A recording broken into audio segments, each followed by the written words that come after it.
Les quiero dar la bienvenida a todos.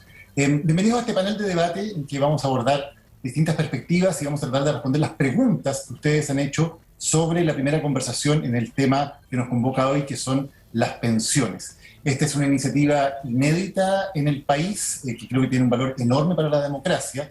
Las y los 400 Chile Delibera, impulsada por la Fundación Tribu, la Universidad de Chile, el Centro para la Democracia Deliberativa de la Universidad de Stanford, la Asociación Chilena de Municipalidades y el Senado de la República, y con el apoyo de CNN Chile, el medio al que yo estoy hoy día representando, CELCOM, la Embajada de Estados Unidos, la Fundación Konrad Adenauer y otros aliados.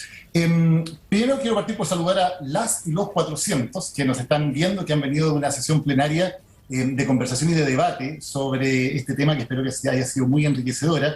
Tenemos conectadas 404 personas, así que creo que están casi todos prácticamente ya conectados a esta sesión plenaria. Ellos han tenido un primer debate, divididos en grupos, acerca del tema de la reforma de pensiones en Chile, y han planteado preguntas. Y mi rol aquí es moderar para que nuestros expertos puedan responder desde sus distintos puntos de vista, desde la diversidad de sus perspectivas, esas preguntas, y así darles más insumos a nuestras y nuestros 400 para que sigan la deliberación y lleguen a conclusiones a partir de mañana. Voy a presentar de inmediato a nuestros invitados. Voy a partir con María José Saldívar, ministra del Trabajo y Previsión Social. Bienvenida, María José. Nos acompaña también Andrés Velasco, decano de la Escuela de Políticas Públicas del London School of Economics. Bienvenido, Andrés. Marco Kremerman, investigador de la Fundación Sol. Bienvenido, Marco. Y estamos esperando que se conecte en algunos minutos más también Guillermo Larraín, que es nuestro cuarto panelista, profesor asociado de la Universidad de Chile. La dinámica va a ser la siguiente. Voy a leer o voy a tratar de consolidar las preguntas que están surgiendo de parte de los paneles y le voy a dar 2 minutos a cada uno de nuestros especialistas para que respondan la pregunta. Tratamos de ser bien exactos en cuanto al tiempo, máximo 2 minutos, por cierto, eso para poder responder una cantidad de preguntas importantes. Eventualmente, si hubiera alguna cosa que quedara pendiente, podría contrapreguntar, pero la idea es que cada uno tenga 2 minutos entonces para partir exponiendo. Y vamos a partir con el tema entonces del aumento de la cotización en los fondos de pensiones. La primera pregunta es de Ramiro, que pregunta lo siguiente: ¿alcanzará este 6% de aumento en la cotización dada la enorme baja en la rentabilidad del sistema de pensiones? Esa es la pregunta de Ramiro. Partimos con Andrés, luego María José y Marco, 2 minutos cada uno. Está silenciado, Andrés. Para variar, eso siempre ocurre. Un gusto estar acá. ¿Qué tal? Muy buenas noches para mí y tardes para ustedes. La pregunta está muy bien formulada porque reconoce que la pensión que una persona obtiene cuando llega a la edad de jubilación depende de un montón de factores. Y si no tomamos todos los factores en cuenta, al final nos estamos haciendo trampa en el solitario. Al final, un sistema de pensiones no es otra cosa que una manera de tomar los ahorros que hacemos cuando somos jóvenes y los recibimos como pensiones cuando somos menos jóvenes. Y por lo tanto, lo que tenemos que hacer es ahorrar más. Cualquier reforma al sistema de pensiones de Chile, obviamente los detalles difieren, requiere ahorrar más. Si el 6% va a ser o no va a ser suficiente, depende de 2 o 3 cosas. Primero, la pregunta lo formuló muy bien. La plata que uno pone en su fondo renta a lo largo de la vida. Una cosa capital, esencial, que ha cambiado en todo el mundo, no solo en Chile, que las tasas de interés son mucho más bajas. Y por lo tanto, si hace 30 años la platita se acumulaba en una especie de bola de nieve positiva, a estas alturas esa plata crece mucho menos. La segunda cosa que cambió es que nuestros abuelos solían jubilar a los 60 y fallecer a los 65 o a los 70 o a los 75. Hoy día una mujer chilena que llega a la edad de jubilación, su esperanza de vida son prácticamente 90 años. Y por lo tanto, el gran problema que tenemos también es que estamos cotizando pocos años y estamos obviamente viviendo muchos más años, lo que es una maravilla. Pero al vivir más años y haber cotizado poco, la plata no alcanza. Lo que me lleva a mi último punto, Daniel, y la persona que planteaba la pregunta. Si el 6% va a ser o no va a ser suficiente, depende también de qué tan a menudo cotizamos. Porque el sistema fue diseñado, y cualquier sistema, este u otro, público o privado, solamente funciona si las personas tienen trabajos estables, bien pagados y cotizan regularmente. En Chile, una persona que jubila hoy día en promedio ha cotizado 20 años, solo 20 años. Y en el caso de las mujeres, que obviamente tienen acceso a trabajos más inestables, peor pagados, ese número es aún peor. Y por lo tanto, Daniel, y aquí termino, no nos podemos extrañar. Si cotizamos por 20 años, 10% de nuestro sueldo, y vivimos más allá de la jubilación, 20 o 25 o 30 años, evidentemente la plata acumulada hoy día no alcanza. Y es posible también que el 6% no alcance. Pero en vez de tirar cifras al voleo, hay que entender por qué habría de alcanzar y no alcanzar. Esos son los tres factores claves. Primero que nada, trabajos buenos, estables, cotizaciones regulares. Segundo, hay que estar atento a que evidentemente la longevidad va aumentando, lo que es una buena noticia, pero hay que adaptarse a ello. Y lo tercero, las tasas de retorno son más bajas y por lo tanto nuestra plata rinde menos. Y eso también significa que tenemos que ahorrar más. Hasta ahí. Muchas gracias, Andrés. María José, la pregunta de Ramiro, si alcanza con un 6% de cotización adicional dada la baja de rentabilidad.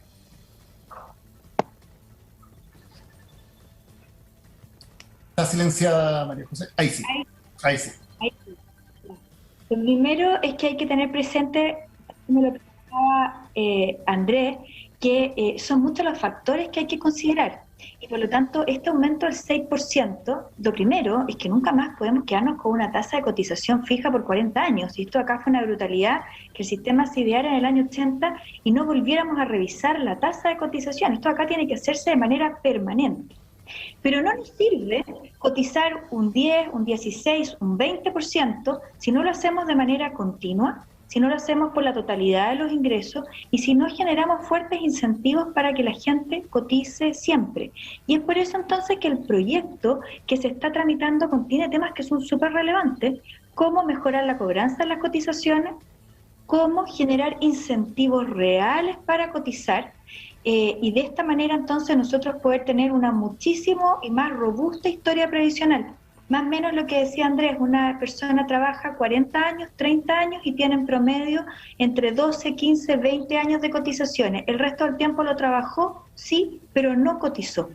Y finalmente tenemos que trabajar en otro punto que no está contenido 100% en este proyecto y que es el gran desafío que tenemos. Y es cómo hacemos que personas que hoy en día no están cotizando lo hagan. Personas que son por cuenta propia, personas que están en la informalidad o personas que les están subcotizando. Entonces, todos esos factores son los que nos van a permitir tener una mejor pensión. Porque claramente, con un 6% más vamos a poder hacer mucho más que con el 10% que teníamos, pero por la realidad que es cambiante y que es evolutiva, vamos a tener cada vez mayor tiempo, mayor proyección de vida y lo más probable también que un mayor retraso en la incorporación al mundo del trabajo, producto de una serie de factores. Entonces, tenemos que tomar todos los puntos al mismo tiempo y no podemos pensar que solamente un factor es el que nos va a solucionar el problema de las bajas pensiones. Muchas gracias, María José. Marco Kremerman. Gracias, Daniel, y saludar a todas las personas que nos acompañan. A ver, la respuesta desde mi punto de vista es depende. ¿No? Depende de cómo configuramos un sistema de pensiones, un sistema de seguridad social. Todos estamos de acuerdo que cualquier sea el sistema de pensiones, mientras trabajos mejores sean los salarios y más se cotice, más ingresos tiene el sistema y mejores pensiones puede pagar. Pero hay diferencias, ¿no? Chile tiene un gran problema. A diferencia de la mayoría de los países del mundo, Chile no tiene la base del edificio, que fue cercenada durante la dictadura, que es el piso de la seguridad social. Democráticamente, si tenemos 2 pilares, 3 pilares, 4 pilares, con componente privado, sin componente privado. Pero es muy importante constatar que si le ingresamos más benzina a este sistema tal como está, pasamos de una cotización de 10 a 16, por ejemplo, exclusivamente en cuentas individuales, dado que la tasa de rentabilidad histórica de este sistema ha sido de 8% real, por sobre la inflación, el promedio anual, pero la primera década era de 12%, y la última década que acaba de cerrar fue de 4,8%. Y un punto menos de rentabilidad que se obtiene a lo largo de toda la vida laboral significa que la pensión puede caer en torno a un 20%, aumentar el ahorro un 60%, cuando si cotizamos regularmente 16 y jubilamos en 40 años más, ¿no? Si es que la rentabilidad va a caer en promedio 4 puntos en relación al promedio histórico y conservadoramente nos situamos, ojalá, en un promedio histórico en el futuro de 4%, y nos sigue bajando, ni siquiera alcanza esa caída. Ceteris paribus, vale decir todo lo demás constante, porque pueden cambiar las tablas de mortalidad que exigen aún más el ahorro de una persona. Concluyo con esto. En general, hay muy pocos países del mundo donde la construcción de la pensión que obtiene una persona depende casi exclusivamente de un algoritmo. Y ese algoritmo depende de las tablas de mortalidad, de la segmentación de los hogares, de las características de las personas, de las rentabilidades futuras y presentes, y del capital necesario unitario, ¿no?, que es las características del sistema actual. Las pensiones en general se construyen a partir de los años cotizados, de la remuneración imponible en promedio y otros factores que permiten que sea sostenible social y financieramente. Perfecto, gracias Marco. Quiero pasar a la siguiente pregunta. Voy a juntar dos preguntas que son bastante similares en lo que dicen, porque antes estábamos hablando del tema de la cotización y varias personas se preguntan por qué no tener otras fuentes de financiamiento que no sean aumentar la cotización. Pregunta Ignacio Díaz, ¿por qué no reemplazar el aporte del 6% por alguno de los impuestos especiales que ya existen? Por ejemplo, el impuesto a los combustibles. Y Cecilia pregunta, para financiar las pensiones, ¿por qué no proponer un impuesto a los más ricos estableciendo los mecanismos concretos de ejecutarlo? Hay varias preguntas que preguntan, en el fondo, ¿por qué no financiar con impuestos, más que con aumento de las cotizaciones, lo que hay que hacer en las pensiones, como estas de Ignacio y de Cecilia? Partamos con Marco en esta ocasión. ¿Por qué no, o si es posible, financiar por impuestos especiales, por impuestos a los más ricos u otro tipo de tributos? Creo que tenemos la tremenda oportunidad de diseñar un sistema de pensiones nuevo y completo. Y no pensando en los próximos 5 o 10 años, sino ojalá los próximos 50, 70 años, haciendo las proyecciones actuariales y realizándolo cada 5 años, ¿no? Vale decir cómo van cambiando las variables de interés, demográfica, rentabilidad, etc. Entonces, en ese sentido, es muy importante considerar que hay que tomar en cuenta todos aquellos aspectos.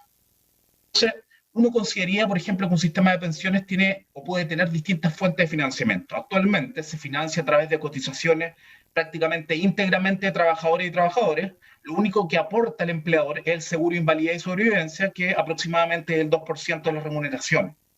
Entonces uno esperaría que un sistema de pensiones que se hiciera cargo de los cambios demográficos, de los choques económicos, tuviera un componente de financiamiento de los trabajadores y trabajadoras, de los empleadores. La propuesta del gobierno propone que los 6 puntos adicionales sean aportados íntegramente por los empleadores, me parece bien, aunque hay que hacer la distinción del poder de trabajadores y empleadores y cómo le pueden traspasar ese costo finalmente a los trabajadores, y un aporte del Estado, ¿no?, que hoy día opera básicamente a través del pilar solidario, pagando pensiones básicas solidarias y aportes previsionales solidarios para subir las bajas pensiones. En ese sentido, me parece que una reforma tributaria que transforme nuestro sistema tributario en un sistema más progresivo, donde efectivamente los más ricos paguen más impuestos en términos proporcionales de tasa, cosa que hoy día no sucede a todo nivel, significaría que tendríamos un componente adicional que podría venir de impuestos a los más ricos, de cobrar un real royalty a la minería, ¿no?, de hacer cambio de las exenciones tributarias y varios elementos que revisar que permitirían configurar un sistema que tuviera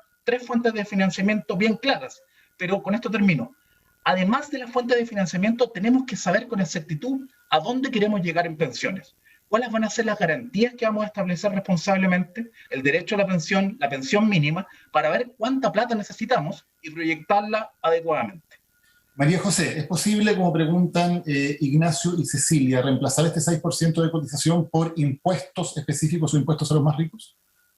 A ver, tal como plantea Marco, nosotros lo que queremos es construir un sistema que ojalá tenga un financiamiento, una forma de financiamiento que sea tripartita. Nosotros tenemos hasta ahora un sistema que es financiado por los trabajadores con su esfuerzo personal y por el Estado. Y entonces nosotros estamos buscando ahora un mecanismo para poder tener un sistema de seguridad social que sea tripartito, en el cual los empleadores también se incorporen a través de recursos. Y el Estado está haciendo un enorme esfuerzo. El problema es que cuando uno financia todo exclusivamente con impuestos, uno entonces debiera que esta cotización o esta pensión que se va a pagar sea equivalente para todas las personas, porque todos los chilenos pagamos impuestos.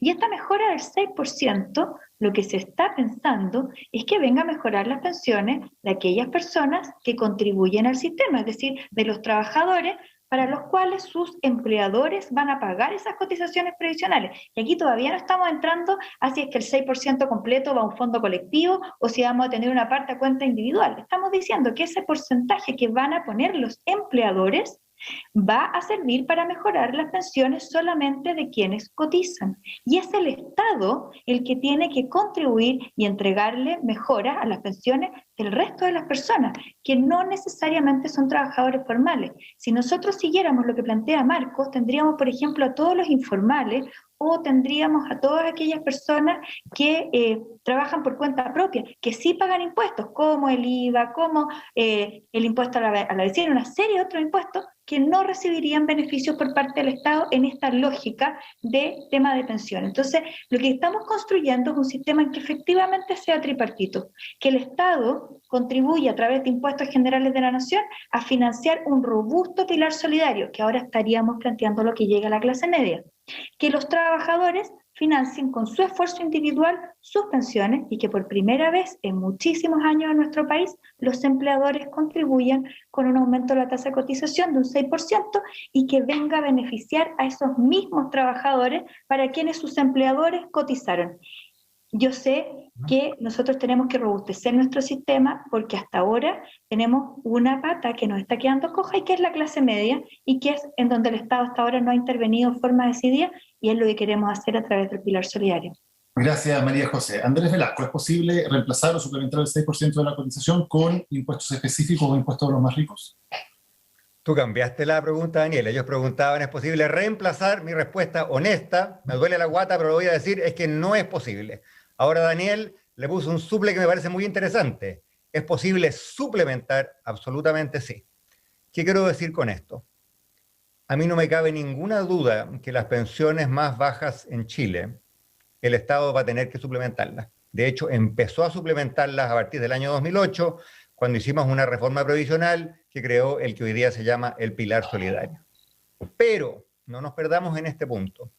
Al final, los 400 y las 400 que están participando en este evento saben que si su familia va a tener más en el futuro, va a tener que gastar menos hoy, va a tener que ahorrar más hoy. Lo que pasa con las familias es idéntico a lo que pasa con los países. Al final, Chile en su conjunto, ricos, pobres, jóvenes y viejos, tenemos que ahorrar más. Hoy día ahorramos muy poco. Y por lo tanto, mi respuesta va a ser bien sencillita. Tenemos que subir lo que ahorramos absolutamente, no me cabe ninguna duda. Tenemos además que tener una contribución del Estado, porque hay personas, como decíamos antes, que no tienen trabajo estable, que se enferman, que pierden la pega, que por una razón u otra no pudieron contribuir, absolutamente. El Estado tiene que ponerse. Se empezó a poner a partir del año 2008, hoy día el Estado gasta varios miles de millones y va a tener que gastar más. ¿Y cómo se va a financiar eso? Y esto es importante también decirlo, a mí me gusta que se financie con impuestos. Creo que es mejor financiar la transferencia a los más pobres, a las personas que no pudieron ahorrar con impuestos que con las cotizaciones de otros. Las cotizaciones de otros, no quiero entrar en detalle, si llegan a ser considerados como un impuesto al trabajo, que hacen que la gente trabaje menos o trabaje en negro, como pasa muchas veces en Chile, que el empleado le dice al patrón que patrón no paga contrato, o haga un contrato por el mínimo, cotice por el mínimo. Eso se puede evitar si tenemos un Estado que financia ese componente solidario a través de los impuestos. Y a mí me parece, lo voy a decir aquí, que en Chile hay espacio para hacer una reforma tributaria en que haya al menos 3 impuestos que suban. Primero, los ingresos del capital, la gente que vive de sus rentas, que vive de tener una inversión en bonos, en acciones. Esos ingresos de capital en Chile rinden mucho y tributan poco. Podrían pagar mucho más. Segundo, la pregunta lo decía, Ignacio y Cecilia lo decían, yo voy a hacer mía su propuesta. El impuesto al diésel en Chile es bajo, es contaminante el diésel. El diésel paga menos de la mitad de lo que paga la benzina común y corriente. Eso también hay que corregirlo. Y finalmente los impuestos a las propiedades en Chile son bajos y también pueden subir. Ahí hay 3 fuentes de financiamiento que nos podrían ayudar a mejorar las pensiones. Pero ojo, hay que complementar, no sustituir, porque igual tenemos que ahorrar más. Gracias, Andrés. Ya se incorporó Guillermo Larraín, profesor asociado de la Universidad de Chile. Te saludo, Guillermo, y aprovecho que te incorpores a esta conversación en esta pregunta. Son varias preguntas, pero básicamente lo que dicen es si es posible reemplazar o suplementar este 6% de cotización adicional por impuestos. Es que, ¿sabes qué? Yo quiero partir como un punto anterior. Alcancé a ver solo la última parte de lo que dijo la ministra y la intervención de Andrés, yo creo que tenemos que pensar un poco sistémicamente. Entonces, las pensiones sistémicamente tienen que tener dos fuentes de financiamiento. Uno es ahorro y lo otro es seguro. El sistema tal cual como está hoy día funcionando es fundamentalmente ahorro. Nosotros tenemos un 10% de cotización que va a ahorro y con eso yo diría que somos el país que en el mundo más ahorra. Mi impresión es que eso es muy útil porque genera incentivos a la participación, que me parece que está bien. Sin embargo, lo que nos falta, y con mucha fuerza, son los elementos de seguro. Entonces la pregunta que nos tenemos que hacer para el 6% es cómo estructuramos un pilar de seguro que sea eficiente, que sea útil para poder llenar lagunas previsionales que ocurrieron hace 40 años atrás y que sin embargo están hoy día explicando una buena parte de las pobres pensiones que están siendo entregadas en Chile. Para mí eso no es la propuesta que está hoy día planteando el gobierno, sino que es más bien la creación de algo más parecido a lo que en su minuto planteó Bachelet II, un pilar de ahorro colectivo que permita que esos recursos estén disponibles, que se ahorren, que se inviertan, pero colectivamente en un pilar, digamos, por una institución que tenga horizontes de planificación distintos, que pueda invertir en instrumentos distintos y que por lo tanto pueda distribuir también el fruto de esas inversiones de una manera distinta que a través de solamente la cotización individual. Gracias, Guillermo. Voy a pasar a otro tema que está planteado en varias preguntas y en el tema general de discusión también, que tiene que ver con esta plata adicional que se junte vía el aumento de las cotizaciones, que entiendo que hay bastante acuerdo en que es necesario, tal vez no suficiente, pero sí necesario. ¿Esa plata debe ir a cuentas individuales de cada ahorrante, como ocurre actualmente administradas por las AFP? ¿Debe ir a cuentas individuales administradas de otra manera o debe ir a un fondo colectivo? ¿Cuál debería ser la manera entonces de usar o de distribuir ese dinero? Voy a partir con Marco en primer lugar. ¿Cómo se distribuye, por lo tanto, ese dinero de aumento de cotizaciones? Sí, esa pregunta, desde mi punto de vista, no es tan sencilla de responder, porque de alguna manera estamos haciendo política pública sobre lo que existe sin poder repensar el sistema en su conjunto. Es como las AFP existen, administran su 10% y ya no podemos pensar un sistema como si no hubiéramos tenido dictadura, ¿no? Al fondo, poder poner un pilar universal, por ejemplo, una pensión mínima suficiente no contributiva, después el seguro, como dice Guillermo, que entregue garantías, que se haga cargo de la solidaridad intergeneracional, después podría venir un componente de capitalización individual o no, ¿no? No podemos pensar eso sobre lo que estamos discutiendo actualmente. Dejando eso de lado, a mí me parece que la propuesta que han elaborado los senadores Goich y Letelier con algún soporte técnico de sus especialistas es superior a la propuesta del gobierno, ¿no? De hecho, fue valorizada por la Dirección de Presupuestos y permite entregar mejores pensiones que la propuesta del gobierno, subirlas más, lamentablemente sin sacarnos de la crisis previsional, pero me parece que es un avance y es sustentable en el largo plazo, ¿no? Lo que hace la propuesta del gobierno es, a través de este ahorro colectivo, poder mejorar las pensiones actuales, siempre y cuando se cumplan un mínimo de requisitos de años cotizados, 8 años para las mujeres, 12 años para los hombres, en 2,7 UF, o casi 80.000 pesos para las mujeres y casi 60.000 pesos para los hombres. Hay que ver qué pasa con el aporte previsional solidario cuando aumenta la pensión base con ese soporte que podría caer, y establece una garantía para quien cotizó más, equivalente al salario mínimo de hoy, pero que comenzaría a operar, en el mejor de los casos, en el año 2031. Y estamos en plena crisis política y social. Por tanto, yo creo que tenemos que repensar el sistema en su conjunto. Creo que nos viene muy bien la discusión constitucional, pero creo que tenemos celeridad, necesitamos urgencia. A mí me encantaría, por ejemplo, que a través de una ley corta se hicieran los cambios inmediatos al pilar solidario que propone el gobierno, avanzar en cobertura, ojalá nos acercáramos al 90% rápido posible y habláramos de suficiencia, ¿no? Que no nos quedáramos con la idea que 177.000 pesos por superar la línea de la pobreza permite olvidarnos de aquellas personas porque satisfacen sus necesidades básicas con ese valor. Yo creo que tenemos que dar esa discusión completa y no quedar capturados en que, como estamos discutiendo con lo que hay, no nos queda otra que ver si ese 6% va a 3% a cuenta individual, 6% ahorro colectivo, como proponen los senadores de oposición institucional, o tenemos otro tipo de esquema que a mí me encantaría que pudiéramos discutir democráticamente y libremente. Andrés. Yo creo que nos estamos enredando en dos cosas que son distintas. Una es quién maneja la plata y otra es quién pone la plata. Y son distintas.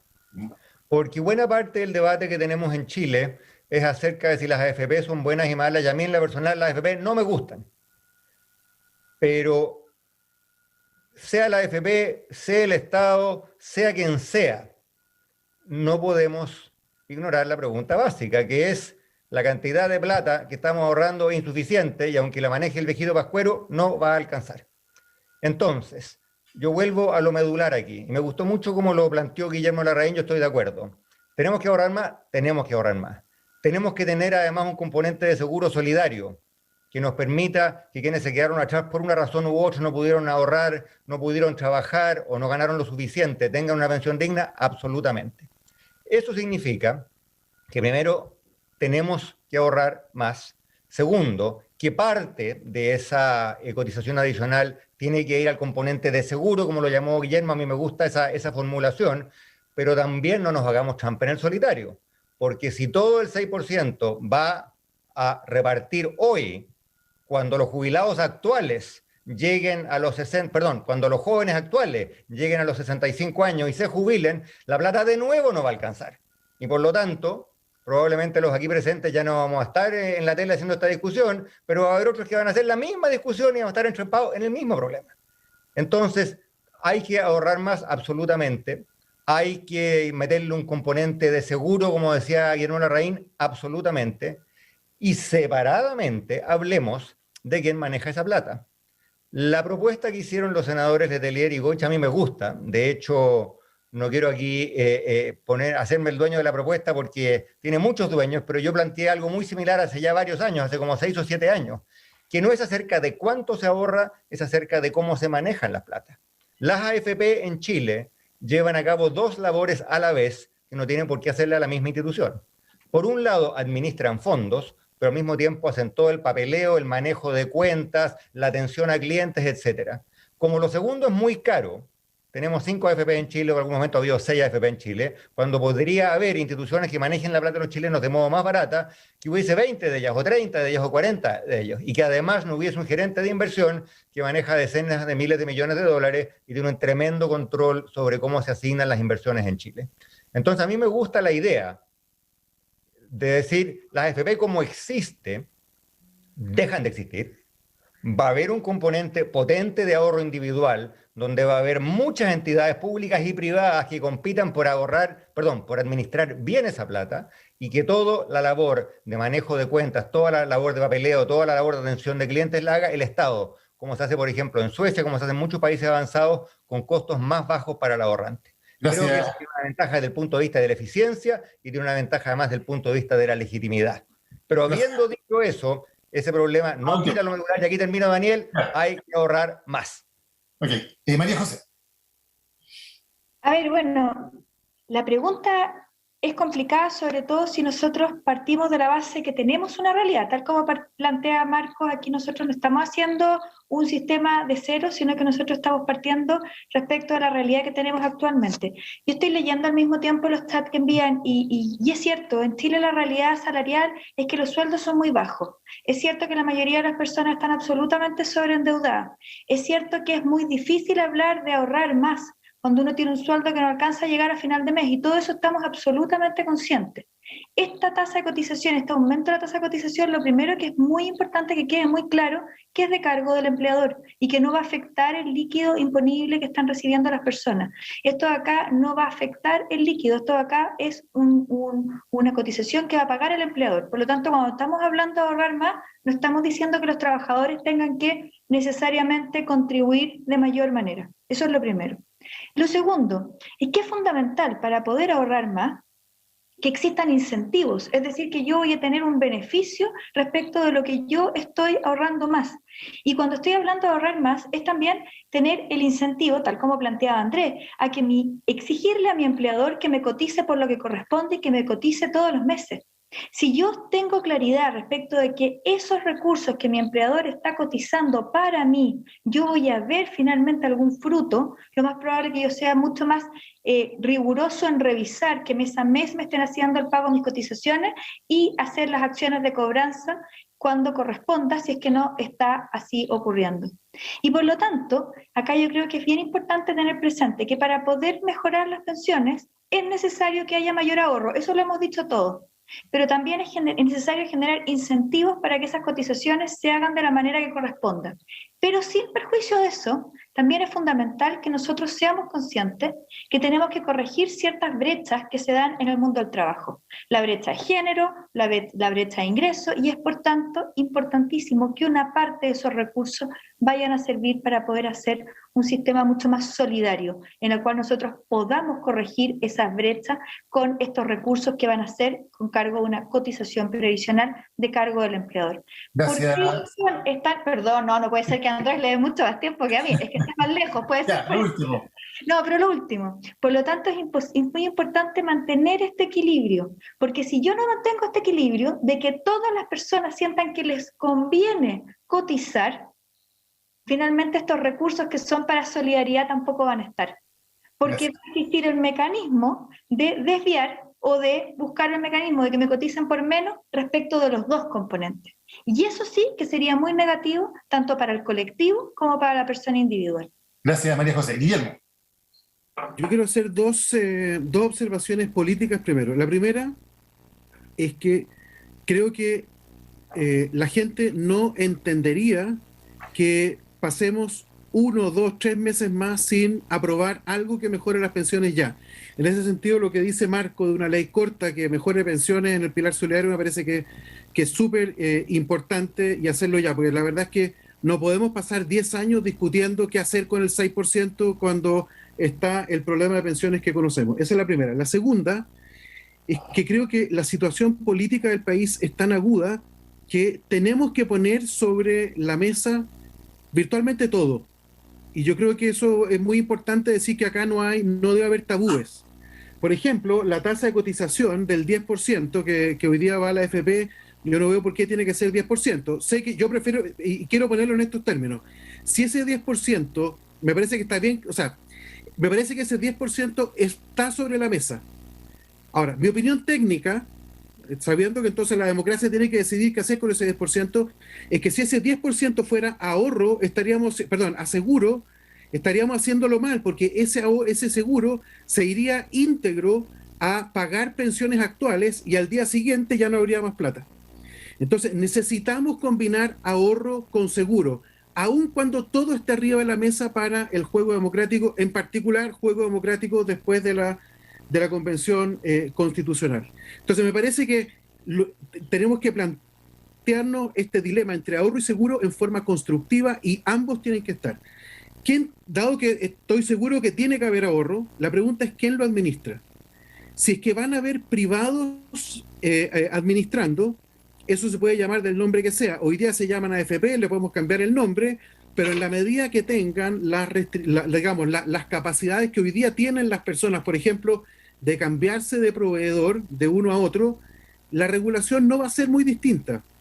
Le podemos cambiar el nombre, podemos hacer lo que dice Andrés, que a mí me parece que es muy sensato, centralizar ciertas funciones, que el Estado recaude, que el Estado lleve el registro y que simplemente las AFP sean lo que dice su nombre, que es administradora de fondos. Entonces ahí probablemente avanzamos hacia el sistema sueco, que me parecería que es bastante mejor que lo que tenemos hoy día. Pero va a seguir siendo empresas privadas que van a buscar el retorno y van a buscar ganar plata, y eso no hay mucha alternativa. Porque la alternativa, Daniel, es que lo administre el Estado. Y si el Estado se pone a administrar estos ahorros, el riesgo de utilización de esos recursos, que es una canasta gigantesca de dinero, por parte del Estado, me parece que no es deseable. No hay garantía de que eso se pueda hacer relativamente sin interferencia y sin que esas platas se malutilicen para otras cosas. Espérate, y una última cosa que me parece importante, dado que todo el mundo te pidió más tiempo, yo también desde la próxima voy a poner el cronómetro y no se va a pasar ni un segundo. Es mejor. Pon ahí un... No, la otra cosa es que a mí lo que me gusta es que el 6% vaya al sistema de ahorro, al sistema de seguro, disculpen, es porque eso crea un sistema cerrado que nos garantiza que los recursos van a estar para financiar pensiones. Eso me parece que es muy importante, porque por anga o por manga, cuando el ministro Velasco y yo era superintendente, se hizo la reforma del 2008, supuestamente debiéramos haber estado hasta hace un poco antes de las últimas alzas que hizo este gobierno hace un año atrás de pensiones, debiéramos estado con el pilar solidario en torno al 1,2% del producto y estábamos en el 0,9 o 0, algo, 1, con suerte. Recién ahora eso subió. Entonces, en la práctica, las promesas de gasto público sacadas del Tesoro para financiar el pilar solidario, me parece que a la larga, por anga o por manga, los canales son muchos, no se han cumplido. Entonces me parece que para garantizar que las chilenas y chilenos van a tener recursos disponibles para financiar pensiones más altas, es fundamental ir a un sistema cerrado, a un círculo cerrado de dinero, y eso es que el 6% vaya a un esquema de seguro que acumule capital, que acumule intereses, pero que distribuya de una forma distinta. Gracias, Guillermo. Nos quedan todavía por lo menos 3 temas importantes que tratar, así que les voy a pedir con cronómetro en mano que tengamos los 2 minutos porque nos queda media hora y si no, no vamos a alcanzar. Uno de los temas que trataron nuestros 400 ciudadanos y 400 ciudadanas es el tema de la posibilidad de un sistema de reparto, de tener algo parecido a un sistema de reparto o no, si es viable o no. Las principales preguntas, voy a resumir algunas de ellas. Yael Ramírez pregunta, ¿cuántos países hoy tienen un sistema de reparto y cómo evalúan su funcionamiento? ¿Cuáles son las debilidades y la proporción de cómo se financia este sistema en cuanto a cotizantes y beneficiados? Felipe pregunta, ¿cómo funcionaría un sistema de reparto? ¿Dónde se invierten los fondos? Iván Silva pregunta, ¿qué institución administraría los fondos obtenidos del sistema de reparto y quiénes contribuirían en ese fondo? Lo quiero resumir como pros y contras de un sistema de reparto para que cada uno de ustedes pueda dar su punto de vista. Partimos con Andrés, con cronómetro, con reloj antiguo. 2 minutos. Con mucho gusto. Primero, ¿qué es un sistema de reparto? Un sistema de reparto no es un sistema en que yo agarro mi plata y la guardo y la uso cuando soy jubilado. Un sistema de reparto es básicamente un sistema en el cual quienes estamos trabajando les pagamos las pensiones a quienes están jubilados. Por lo tanto, primera respuesta, no hay plata que administrar. Segundo elemento, hay sí un aporte. O sea, no deja de haber la necesidad de ahorrar. La diferencia es que esa plata no va a una cuenta, esa plata va a pagarle las jubilaciones a quienes hoy día tienen más de 65 años. ¿Cuál es el gran problema del sistema de reparto? Hay sistema de reparto en Europa, hay sistema de reparto en buena parte de los países avanzados, pero casi todos esos países están transitando hacia sistemas mixtos que no son de puro reparto. Los sistemas de puro reparto van en retirada, no por un problema ni político ni ideológico, sino que por una realidad puramente demográfica. Para que la carga de pagarle las pensiones a los jubilados no sea excesiva para los trabajadores activos, tiene que haber muchos trabajadores activos y relativamente pocos jubilados. Hace 30 o 40 años el sistema perfecto. Por eso casi toda Europa, Estados Unidos, Japón tenían sistemas de reparto. ¿Cuál es el problema? Que la demografía cambió. Hoy día los trabajadores activos son menos y los jubilados son más. Y por lo tanto, las tasas de contribución y las tasas de impuestos que habría que tener para garantizarles pensiones justas a los jubilados serían más altas que el 16%. Por lo tanto, si alguien piensa que el sistema de reparto es una manera de decir, entonces el 16% nos olvidamos de eso y nos quedamos en 10%, falso, no sería así. Al final, y aquí termino, Daniel, para no dar la lata, no hay ningún sistema en el mundo que sea puro. Los sistemas químicamente puros, de puro ahorro, de puro reparto, de puro Estado, de puros privados, eso en general funcionan mal. Todos los sistemas son mixtos. Los sistemas buenos son siempre híbridos. Y por lo tanto, saquémonos las anteojeras políticas, que el sistema de derecha, el sistema de izquierda, el sistema público, el sistema privado, encontremos una mezcolanza a la chilena que funcione. Yo creo que Chile puede tener algún componente de reparto, de hecho ya la tiene. El pilar solidario es un componente de reparto, pero no puede ser todo el sistema sencillamente porque la demografía no da y estaríamos al final en un zapato chino en que las tasas de contribución serían 30% o las pensiones serían malas y eso no es lo que queremos. Marco, 2 minutos, sistema de reparto. ¿Es viable o no es viable? Ventajas y desventajas. Claro, lo primero que es importante hacer es educar, ¿no? Las personas que tienen menos de 58 años en Chile no conocen la seguridad social, nunca la han vivido. Y el debate previsional es un debate que lamentablemente ha sido de mala calidad, ¿no? Se caricaturiza los sistemas de reparto, no se les conoce, se les presenta de manera muy teórica. Los sistemas de reparto no funcionan con que entra el dinero y sale todo lo que yo recaudo. Los sistemas de reparto modernos, en primer lugar, son aquellos que tienen ahorro colectivo, ¿no? Hay capitalización colectiva, vale decir, hay un fondo excedentario justamente para enfrentar cambios demográficos y económicos, de tal manera de no tener que andar cambiando los parámetros a cada rato, sino que exista un principio de justicia intergeneracional. Muchos países en el mundo, aparte de tener algunos tienen algún complemento, un segundo pilar que es privado, que puede ser complementario, vale decir, como Suecia, donde el grueso de la cotización va a una lógica colectiva, bajo cuentas nacionales, ¿no? O a estas cuentas virtuales, y un componente menor va a algo parecido a las AFP, ¿no? Hay otros países donde uno elige o uno o lo otro, como el caso peruano o colombiano, pero en general, para hacer un debate libre, democrático, bien informado, no tenemos que hacer caricaturas, ¿no? Tenemos que explicar los pros y los contras de los distintos sistemas, que todos tienen pro y todos tienen contra, ¿no? Y lo importante es poder explicar que hay una lógica y hay una palabra que no podemos dejar afuera, y es seguridad social. Un sistema no puede ser de incertidumbre individual, sino cada persona vive en su país aislado, sola, solo, y ve cómo se las arregla para llegar cuando llega la edad de jubilación.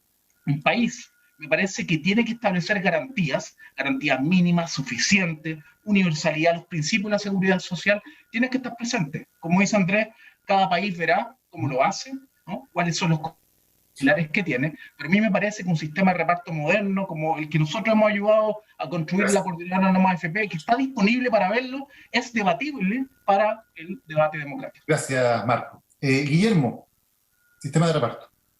A ver, yo no le tengo miedo al sistema de reparto en la medida que sea, o sea, es una forma de sistema de seguro, ¿no? Lo que pasa es que una versión extrema del sistema de reparto es lo que se llama el pay as you go, donde todo lo que entra sale, y ahí evidentemente es un desastre porque, como insinuaba Andrés, tenemos un problema de longevidad. Cada vez va a haber más gente que estaría recibiendo esos recursos y cada vez menos gente incorporando recursos, de manera que para que los dos flujos coincidan, necesariamente las tasas de cotización necesarias son exorbitantes y eso tendría un efecto muy negativo sobre la tasa de creación de empleo.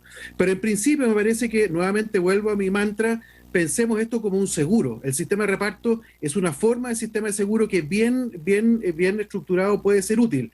¿Qué quiere decir bien estructurado? Quiere decir que tiene que haber un fondo excedentario, como dice Marco.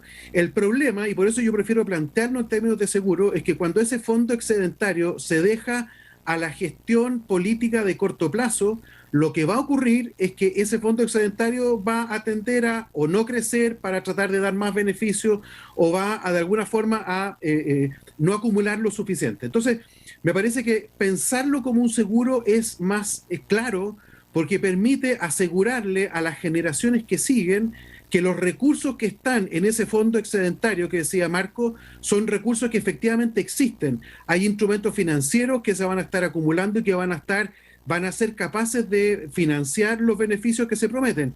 Creo que lo que no tolera más la sociedad chilena es el nivel de incertidumbre, que estoy totalmente de acuerdo con lo que decía Marco. Tenemos que reducir los niveles de incertidumbre, que ese nivel de incertidumbre que se le trasladó a la sociedad están siendo profundamente dañinos para nuestra convivencia social y tenemos que ver formas de irlo corrigiendo. Yo creo que un buen sistema de seguro va a colaborar activamente en eso.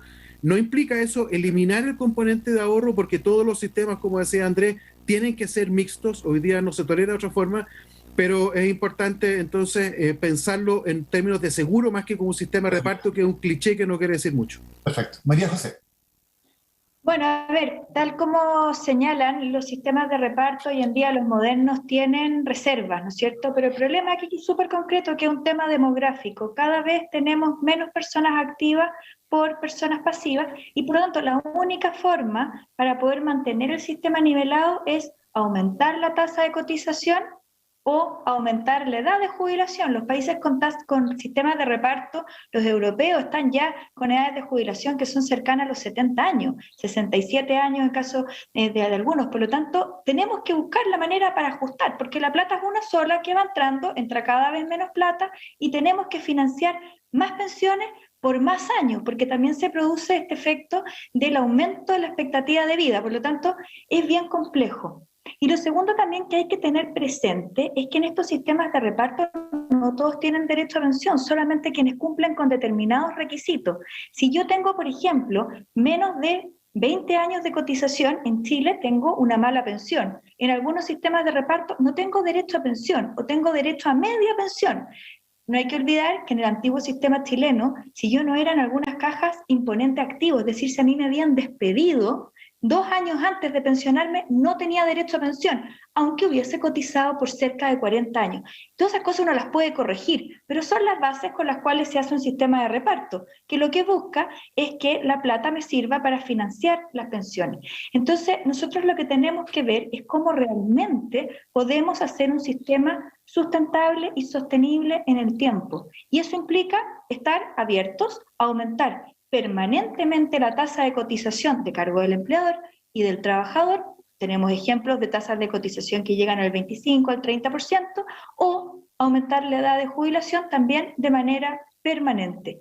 Y claramente yo creo que ninguno de esos dos son elementos que nosotros los queremos hoy día, y menos que nosotros tengamos personas que, habiendo contribuido a un sistema, no tengan derecho a pensión. Solo un ejemplo, y solo para que lo sepan: el IPS, que es el sistema en nuestro país que paga pensiones de reparto, salvo las de la Caja de Empleados Públicos y algunas de las cajas de empleados particulares, las pensiones son más bajas que cualquiera que paga las AFP. De hecho, la mayor cantidad de beneficiarios, o un número importante de beneficiarios de APS, son personas que son beneficiarias del IPS, que tienen pensiones muy bajas. Y muchísimas PBS son de personas que, habiendo cotizado por mucho tiempo en el sistema antiguo, no tuvieron derecho a pensión. Gracias, María José. Quiero pasar al siguiente tema. Uno de los temas que se ha discutido en estas sesiones de debate tiene que ver con las pensiones de las Fuerzas Armadas y si deben mantener un sistema diferenciado al del resto de los chilenos o no. Y hay varias preguntas que tienen relación con eso, las voy a resumir brevemente. Javiera, por ejemplo, me pregunta cómo funcionaría un paso de esas pensiones de Fuerzas Armadas al sistema normal, la gradualidad de derechos adquiridos por esos funcionarios. Pregunta también Javiera si hay otro grupo que tenga un sistema de financiamiento de pensiones similar a las Fuerzas Armadas. Rodrigo también pregunta cuál sería el costo de transferir a los miembros de Fuerzas Armadas y Carabineros al sistema previsional del resto de los chilenos. Y Loreto también pregunta cómo se pueden igualar estos sistemas para que sean para todos por igual y cómo sería ese proceso de transición. Voy a partir por Guillermo. Creo que para resumirlo es si es posible y si es deseable hacer un sistema en el cual las Fuerzas Armadas también estén incorporadas, o si se debe mantener un sistema distinto, diferenciado como es hoy día. Yo creo que lo ideal es que todos tengamos el mismo sistema y que haya correcciones específicas en función de algunas ocupaciones que sí pueden requerir algún tipo de tratamiento particular. Por ejemplo, ocurre hoy día con los trabajos pesados, ¿no es cierto?, que hay una sobrecotización que se hace para esas personas. Ahora, entonces yo creo que los principios es que tiene que ser el mismo sistema para todas las chilenas y los chilenos. Ahora, una nota política nuevamente. El sistema de las Fuerzas Armadas muestra una de las debilidades del sistema tradicional de reparto como lo hubo en Chile, pero como hay en muchas partes del mundo, no es solo un problema chileno antiguo, y es que ciertos grupos de poder, como en este caso fueron las Fuerzas Armadas, lograron mantener para sí un sistema que les da un nivel de beneficios que son exorbitantes comparado con el nivel de beneficios que recibe el resto de los chilenos. A mí me ha tocado trabajar en sistemas previsionales en toda América Latina, en Europa, en África, y eso pasa pero muy regularmente, que hay determinados grupos, tradicionalmente, por ejemplo, los jueces, los profesores de distinto tipo, los empleados bancarios, que tienen beneficios por encima. Entonces yo creo que un logro parcial de la reforma del 80 fue haber avanzado hacia un sistema único. Un mal sistema único, estamos de acuerdo, pero sistema único al fin. Tenemos que tratar de unificar, y si es que hay que hacer una cosa específica para las Fuerzas Armadas, que habrá que discutirlo democráticamente. Yo no soy experto en Fuerzas Armadas, así que no me pronuncio mucho sobre eso. Si es que hay que hacer algo, yo lo haría a partir del sistema, como una variante pequeña del sistema al cual converjan todas las chilenos y chilenos, nuevamente mezclando ahorro y seguro. Perfecto. Andrés. El sistema actual de jubilaciones de las Fuerzas Armadas es un escándalo. A mí me parece poco ético y me parece que debería cambiar. Y si alguien me pregunta, bueno, usted es ministro, ¿por qué no lo cambió? Le digo, hemos presentado innumerables proyectos de ley al Congreso que nunca se han aprobado. Los ex militares son el único grupo de chilenos que recibe cuantiosos subsidios del Estado. El Estado de Chile gasta más o menos lo mismo en el pilar solidario, cuyos beneficiarios son casi 1,5 millones de personas, que lo que gasta en las pensiones de las Fuerzas Armadas, que son 120, 130 mil, al menos eso era la última vez que miré la cifra. Es decir, tenemos aquí un desequilibrio total que no puede persistir. Y esto es un problema político, porque proyectos de ley e iniciativas para cambiar esto no han faltado y sencillamente no han estado los votos. Nunca han estado los votos. Ahora, ¿cómo se cambia? Bueno, por supuesto, hay una ley. Yo no sería partidario de quitarle la pensión al ex sargento que tiene 70 años. Por supuesto que no. Lo que habría que hacer es, hagamos la reforma global que estamos discutiendo aquí, lleguemos a un acuerdo respecto de cuál va a ser el nuevo sistema para todos los chilenos y las chilenas, y los jubilados futuros de las Fuerzas Armadas, no los actuales, los futuros, cuando cumplan 65 años, entran al mismo sistema que tenemos todos. En Chile no hay ciudadanos de primera, ni de segunda, ni de tercera. Todos los ciudadanos deben tener los mismos derechos, ciudadanos y ciudadanas, y por lo tanto a los futuros jubilados de las Fuerzas Armadas las mismas reglas del juego que para todo el país. Así de sencillo. Gracias, Andrés. María José.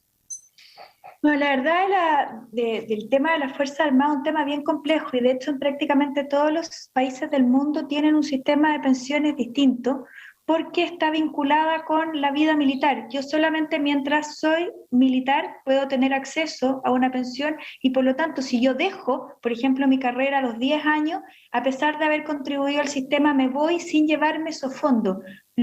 Distinto a lo que ocurre con los fondos de una AFP, ¿no es cierto? Que yo sigue siendo de mi propiedad. Tenía las mismas deficiencias y tiene las mismas deficiencias del sistema de reparto, en que si yo no cumplía con los requisitos y no podía acceder a una pensión, pierdo todo lo que he ahorrado ahí.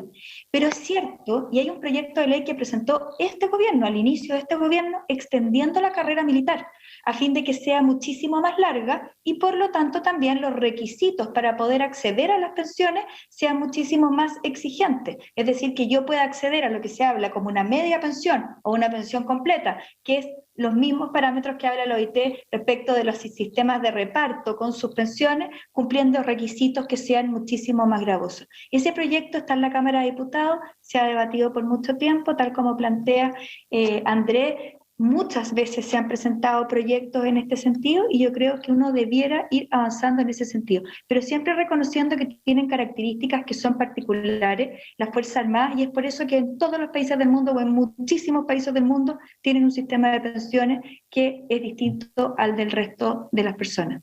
Gracias. Marco. A ver, comparto lo que se ha dicho.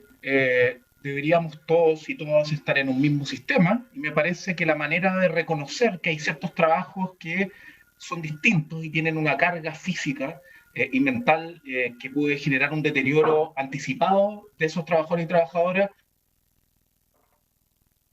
que al trabajo pesado, como el trabajo portuario, minero, ahí podría estar la diferenciación para las Fuerzas Armadas y de Orden, y perfectamente podríamos estar todos bajo un mismo sistema. Efectivamente, se gasta casi 1% del PIB en las pensiones de las Fuerzas Armadas, en Capitania y Preca, ¿no? El 95% de los recursos de este sistema de reparto muy extraño lo coloca el Estado, pero hay algo interesante. Para las Fuerzas Armadas y de Orden hay beneficios definidos, ¿no? Podemos ponernos de acuerdo cuál es el financiamiento regular, adecuado, pero aparece un concepto. No hay incertidumbre individual, hay seguridad social, hay tasas de reemplazo, ¿no? Para quien haya tenido una carrera de 30 años, puede optar al 100% de su último salario. Por tanto, esos conceptos me parece que hay que trasladarlos al sistema nuevo que construyamos, hay que trasladar esos conceptos que son muy importantes y son parte de la seguridad social. Y con esto termino. Tal como decía Andrés, esto no es técnico, esto tiene que ver con relaciones de las Fuerzas Armadas de Orden va a ser muy difícil, pero también cambiar el sistema actual, que descansa principalmente en cuentas individuales administradas por la AFP, también es muy difícil por lo mismo, porque las relaciones de poder y el lobby que realiza una industria que maneja 215.000 millones de dólares después de 2 retiros, ¿no?, es gigantesco. Gracias, Marco. Quiero pasar al siguiente tema. Uno de los temas que se conversó también por parte de nuestros paneles tiene que ver con si sería o no una buena idea permitir retirar dinero de los fondos de pensiones para la compra de una primera vivienda o para terminar el pago de una primera vivienda. Hay varias preguntas al respecto del IA y de otras personas, pero quiero tener la opinión general de ustedes acerca de si sería o no una buena idea y por qué permitir el retiro de fondos de pensiones para poder pagar una primera vivienda. Guillermo, partimos contigo. Bueno, cuando hay tanta plata acumulada, siempre uno tiene ideas, ¿no es cierto?, de qué cosas uno pudiera hacer con esa plata. Yo creo que esto habría que plantearlo en un contexto un poquitito más grande, que es el problema efectivo del incremento en los precios de las viviendas que ha ocurrido no solo en Chile, sino que en muchas otras partes del mundo, y que está dificultando a muchas familias acceder al beneficio de la vivienda. Yo creo que la vivienda tiene la gracia que permite, ¿no es cierto?, recuperar cierto. Hay una imputación, incluso en cuentas nacionales, que se llama imputación por propiedad de vivienda. Yo no tendría demasiado problema en que se pudiera hacer, pero el problema es que hay que pensarlo bien. Yo no tengo una propuesta al respecto. Hay que pensarlo bien porque ¿qué queremos hacer? Que una persona joven pueda acceder a una vivienda. El problema con una persona joven que accede a una vivienda es que no tiene ahorro. Entonces, ¿de dónde va a salir la plata si es que no tiene ahorro? Entonces estamos pensando en una persona ya mayor que pueda acceder a una primera vivienda habitualmente, o esa persona ya ahorró por su cuenta o accedió a algún subsidio del Estado que le permitió comprar esa vivienda. Entonces lo más probable es que no sea necesario acceder a esto para la primera vivienda, podrá ser eventualmente para una segunda, para una mejora de la vivienda actual. Entonces no me queda tan claro, me parece atractiva la idea, pero no he visto una propuesta que sea como coherente con el sistema. Y si vamos a sacar plata para las viviendas del componente de seguro, me parece que es complejo hacerlo porque los problemas de no pago de ese componente seguro podría ser elevado. Eso habría que hacerlo más bien por algunos instrumentos financieros distintos. Entonces, me parece atractiva la idea, Daniel, pero no he visto ninguna propuesta que me deje tranquilo respecto de cómo hacerlo. Perfecto. Andrés. Yo creo que, como dijo Guillermo, tenemos un problema con el precio de las viviendas y con el acceso a la vivienda. Y creo que podemos y debemos hacer mucho más al respecto para garantizarle a la familia, especialmente a las familias más modestas, las familias de clase media, que puedan tener su casa, la puedan comprar, pueda ser suya. Habiendo dicho eso, no creo que sacar plata de la cuenta de las personas sea la manera de hacerlo.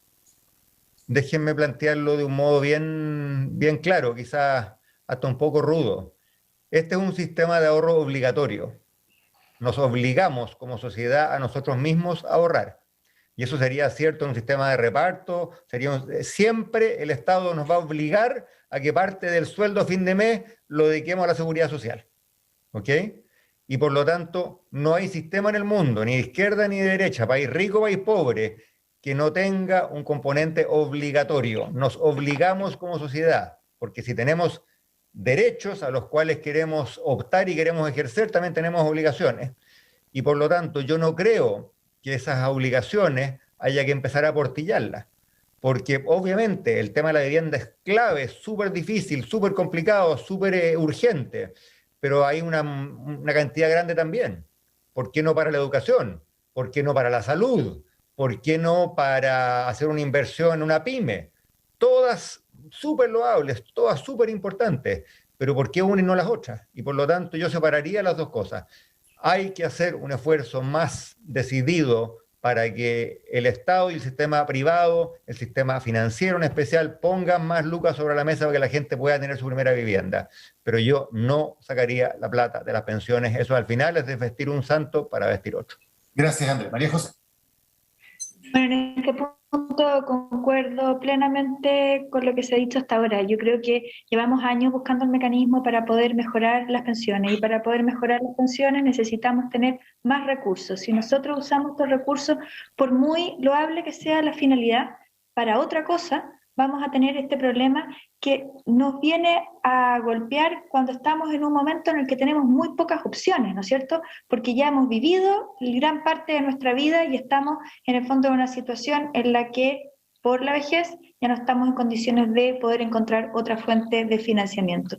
Y por eso es que yo creo que es tan importante que todas las otras necesidades que tenemos las personas, la necesidad en materia de vivienda, la necesidad en materia de educación, la necesidad que tenemos en materia, en algunos casos de salud, sea resuelta de otra forma y que el Estado busque los mecanismos para apoyar, para que todas ellas puedan ser cubiertas de manera satisfactoria, pero no poniendo en riesgo la futura jubilación de las personas. Perfecto. Marco. Creo que es importante, y la pregunta da pie para ello, cómo hemos normalizado que podamos discutir usar el ahorro previsional para salud, para vivienda, para educación, para alimentarse, como ha ocurrido con los retiros, temen una crisis económica. Y eso tiene que ver con una falla sistémica, ¿no? Tiene que ver con que necesitamos avanzar y tenemos una discusión constitucional a las puertas en establecer derechos mínimos, ¿no? En todo ámbito de cosas.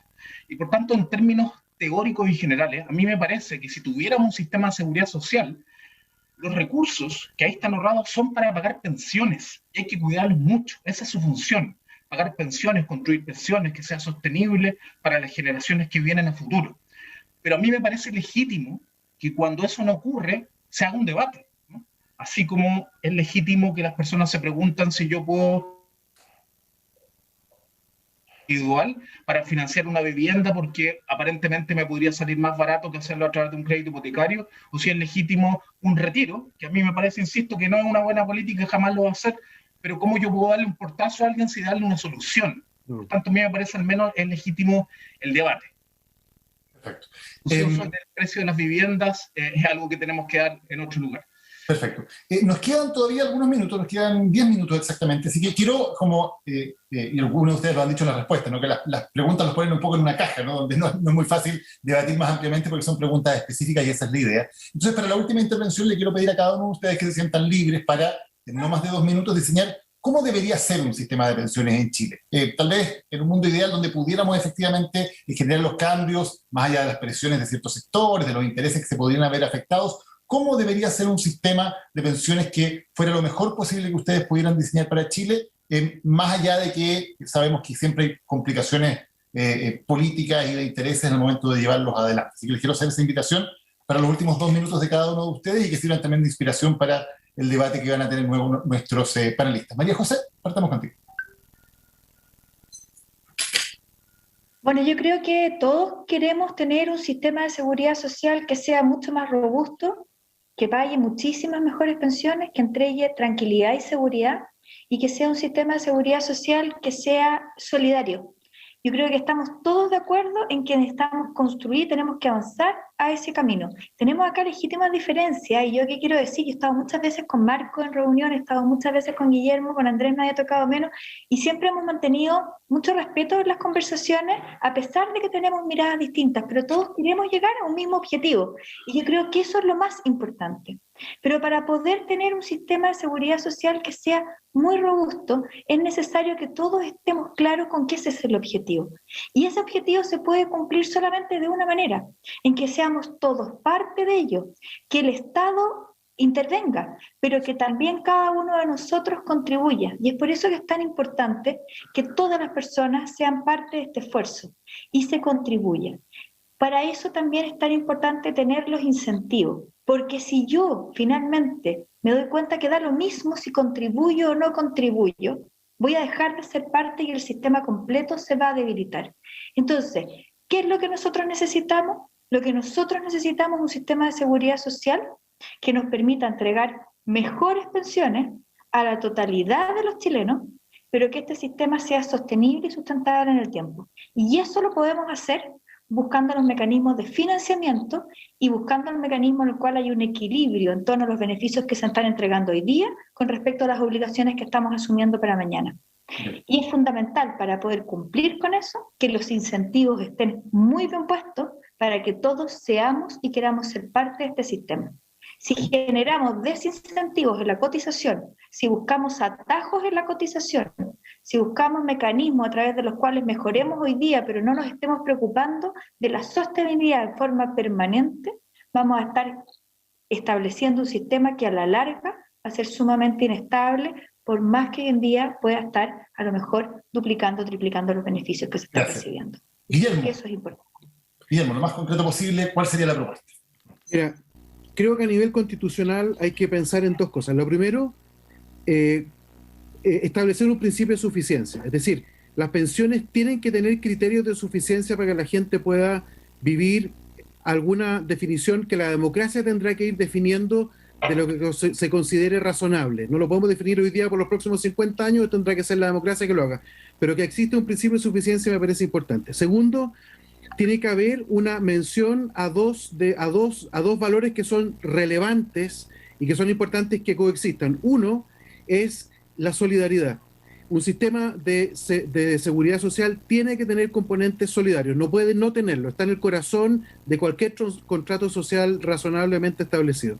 Pero también tiene que coexistir eso con un principio también de responsabilidad individual, de participación, de contribución, el lado, digamos, de los deberes asociados a los derechos, que tienen que estar ahí. Yo diría que eso a nivel constitucional es importante. ¿Cómo se materializa? Un pilar solidario que financie el Estado, porque siempre van a haber situaciones extrañas de gente que va a necesitar un apoyo, que por alguna razón no pudo participar como se debía, y el Estado va a tener que tener algo para poder apoyar a esas personas. Los casos son infinitos. Por otro lado, un pilar de seguro o de ahorro colectivo, como se ha planteado acá, que tiene que ser sustantivo, no puede ser del 1%, del 0,2%, estamos hablando de que ser por lo menos del 4, 5, 6%, pero a lo menos. Y ahora que lo construyendo de a poco porque no es fácil. Un pilar de ahorro individual que me parece que es importante, que tiene que estar en alguna parte, que tiene que estar administrado. Prefiero yo, la gestión financiera de todo esto tiene que estar más bien en manos de privados diversificados, con licitaciones, con transparencia, con participación de los trabajadores para que puedan ver exactamente dónde están las platas y puedan dar su opinión. Me parece que es sumamente importante. Lo otro que me parece importante es un sistema flexible. Estamos mal acostumbrados porque el sistema FP costó tanto cambiarlo y ha costado tanto cambiarlo que pensamos que cualquier decisión que tomemos ahora va a durar 40 o 50 años y no tiene por qué ser así. La nueva Constitución tiene que permitir que el sistema evolucione con el tiempo a medida que nos vayamos dando cuenta que nos equivocamos en un sentido o en otro. Entonces, mi llamado al gobierno y a la oposición es avanzar rápido en una aprobación de beneficios que incrementen las pensiones ahora, porque la gente creo que no va a entender que sigamos peleándonos por cosas que tienen un trasfondo ideológico importante. Ya corregiremos los errores porque la Constitución próxima nos va a permitir hacerlo. Gracias, Guillermo. Marco Kremerman, lo más concreto posible, ¿cómo debería ser un sistema de pensiones para Chile? Y más allá de entrar en detalle, a mí me parece que el nuevo sistema de pensiones de Chile tiene que ser como un edificio, ¿no?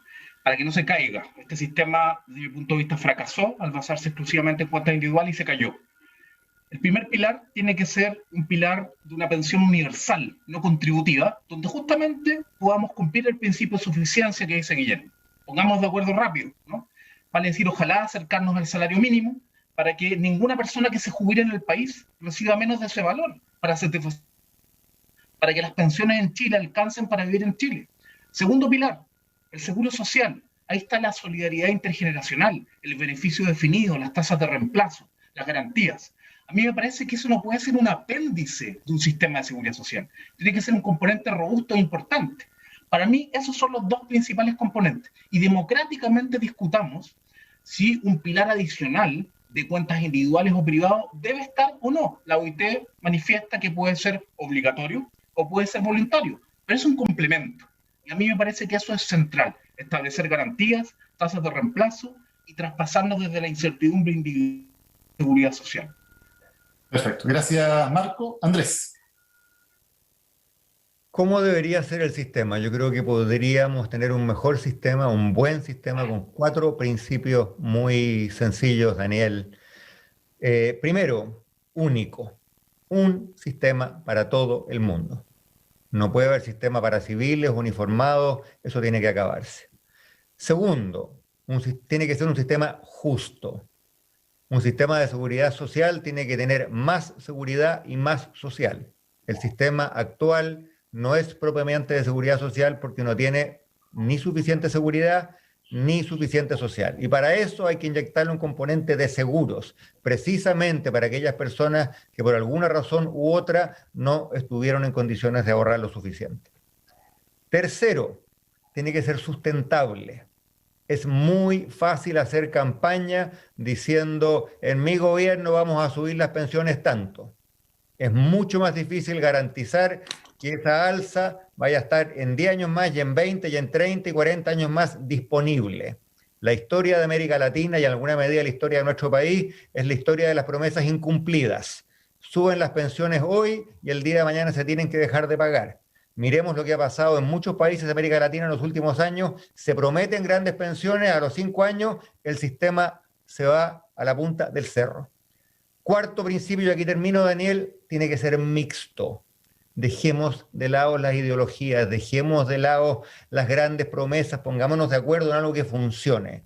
Los sistemas en el mundo que funcione tienen un componente individual y tienen un componente colectivo, tienen un componente estatal y un componente privado. Y cada país, de acuerdo a sus condiciones, le busca el arreglo, le busca la mezcla para que lo mejor funcione. Yo le daría a los amigos y las amigas de los 400 solamente un consejo.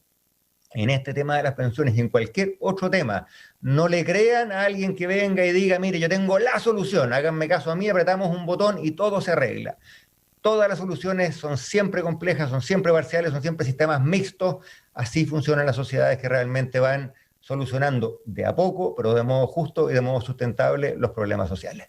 Le quiero agradecer a nuestro panel, a María José Saldívar, ministra, a Andrés Velasco, exministro, a Marcos Kremerman, a Guillermo Larraín, que hayan estado conversando hoy con nosotros. Es súper importante haber escuchado la opinión de los expertos, que como ustedes se han dado cuenta, además, tienen puntos de vista diferentes. En algunas cosas están de acuerdo, en otras cosas no están de acuerdo para nada, pero precisamente queríamos presentarles también esa diversidad y esa pluralidad de opiniones. Ahora, los expertos son muy importantes, pero en este ejercicio de democracia deliberativa lo que importa son lo que finalmente decidan los ciudadanos y las ciudadanas, las 400 y los 400 que han sido elegidos mediante un sorteo para poder participar. Ellos van a seguir deliberando con estos insumos que les han entregado a ustedes y lo relevante va a ser cuáles son sus conclusiones. Y déjenme terminar con un breve apunte a modo personal. Yo me siento muy orgulloso de participar en este proyecto, creo que es tremendamente importante y espero de verdad que lo que salga de aquí sea tomado en cuenta en la discusión de políticas públicas por las autoridades de gobierno, por el Congreso, por los medios de comunicación que también nos hagamos cargo de ello, porque creo que si vamos a encontrar una solución para tener una democracia más legitimada,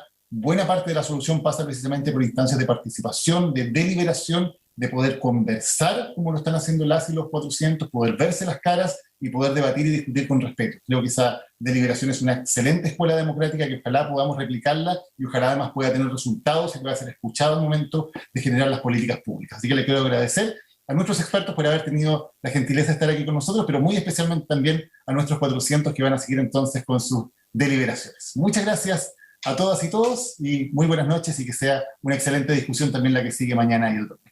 Y de esta forma concluye esta primera sesión plenaria de las y los 400 Chile Delibera, una actividad que vamos a estar llevando hasta ustedes durante todo este fin de semana, así que los invitamos desde ya a que se conecte con nosotros a partir de mañana a eso de las 11 de la mañana para hablar sobre pensiones y el día domingo también a partir del mismo horario para hablar sobre el sistema de salud en nuestro país. De esta forma entonces yo me despido, los dejo invitados para que se queden en la programación del canal del Senado.